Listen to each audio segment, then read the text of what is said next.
It was an unforgettable evening. After 10 hours of a long flight, I woke up to this announcement. Welcome to Vienna. Thank you for flying Lufthansa and overhead bins and all that. In a few minutes, I was about to step into the land of Mozart, Strauss, and all those great composers whom I admire. The land of the Danube, the serene flowing Danube against the mighty Alps out there. And it was a lifelong ambition for me to visit this place, Vienna, with its beautiful Viennese cafes and idyllic walks and promenades. I was about to taste all that in a few minutes. As soon as the plane came to a halt and the seatbelt sign was switched off, I pulled out my hand luggage and rushed to the front, and as I was going, stepped on a few toes and earned a few scones from fellow passengers.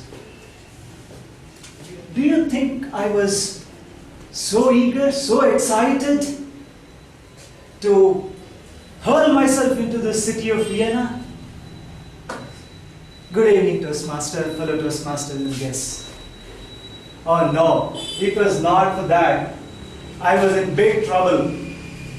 I had this great urge after this 10 long hours of flight to use the restroom. So I was really struggling, and as soon as I step out from the plane and into the airport, I look around for the familiar sign. But to my dismay, I could not locate one. Instead, I saw these immigration counters, and I decided, okay, I would rather go through the immigration formalities quickly and then head out and relieve myself more peacefully.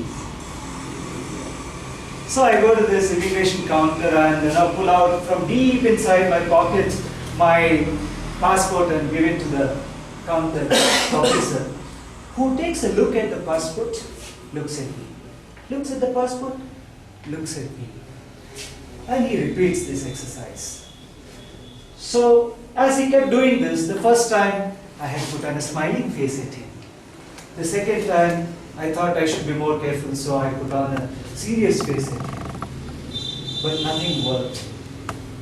After a long time, he broke the silence and said, "Is this yours?" "Oh God, give me a break. Who else's passport should I bring? It is mine, obviously."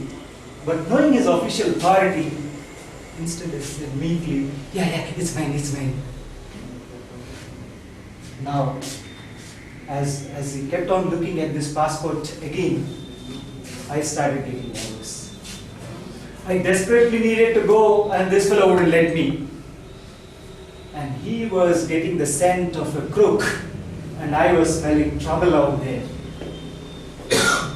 And after some more time of looking at the passport, he calls out one of his probably seniors from across the hall, who saunters in a lot more menacingly, looks at me, and in some rapid fire German they have a conversation.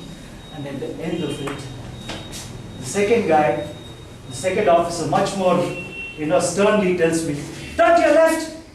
And I turn to my left and show my right. Then he says, "Turn to your right, show me your left ear." I do that. By this time, I figured out that the problem was with the photograph. So this is how I look in that place. Okay. Ladies and gentlemen, I am sure you wouldn't doubt them blaming me for this. Okay, so as they continued their confabulations, and then they did a lot of rapid fire German some more, and at the end of that, they said, they gave me a compromise formula, something, compromise. So they said, "Do you have any other photo identification?" I saw light at the end of the tunnel because I knew that I could show my driving license, which works very well in the Bangalore police. So I said I could show them on Scoot. But as I was just pulling out my driving license, I realized that the light at the end of the tunnel was actually an oncoming train onto me. Because when I pulled out my driving license from my pocket and tried to give it, he saw the state of this and didn't feel like holding it. So he said, take it back, I don't need to look at it. Because had he seen it, I would have got into real trouble, because in the driving license, this is how I look. Okay, so at this point of time, they realized that there was no way out. So what they did was, they said, they just went into their computer and typed in something, and then what looked like an eternity, they came back and said, they probably felt that it was okay to let me in, and then I was not a great threat to Vienna. So they stamped my passport and threw it back at me and said, okay, go.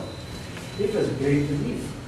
I was thanking the Lord Almighty above for letting me out, and then picked up my baggage and quickly rushed out.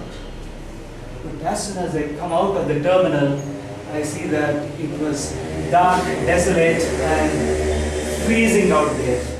And the urge that I forgot while I was going through the ordeal came back again, and I had this great urge, and I had to look around for this toilets. But just as I was doing that, suddenly a hand came and held me at the back, and I had this chill running through my spine suddenly. And I looked back, thinking that it would be a policeman or was it a thief? And as I looked back, I saw this big burly, big guy with this big grin on his face and saying, "Welcome to Vienna, my young man. Would you like to take a taxi?" I said, yeah. Once again. And when I get into the taxi and move on, it was uneventful since then. But it was an unforgettable evening, by all means, but for a totally wrong reason. I was hoping to see the Blue Danube and the great promenades of Vienna and all that. However, I ended up at least saving my day and not having to go back to my place getting deported. And that's life, as the French call it, c'est la vie. Over to you, sir.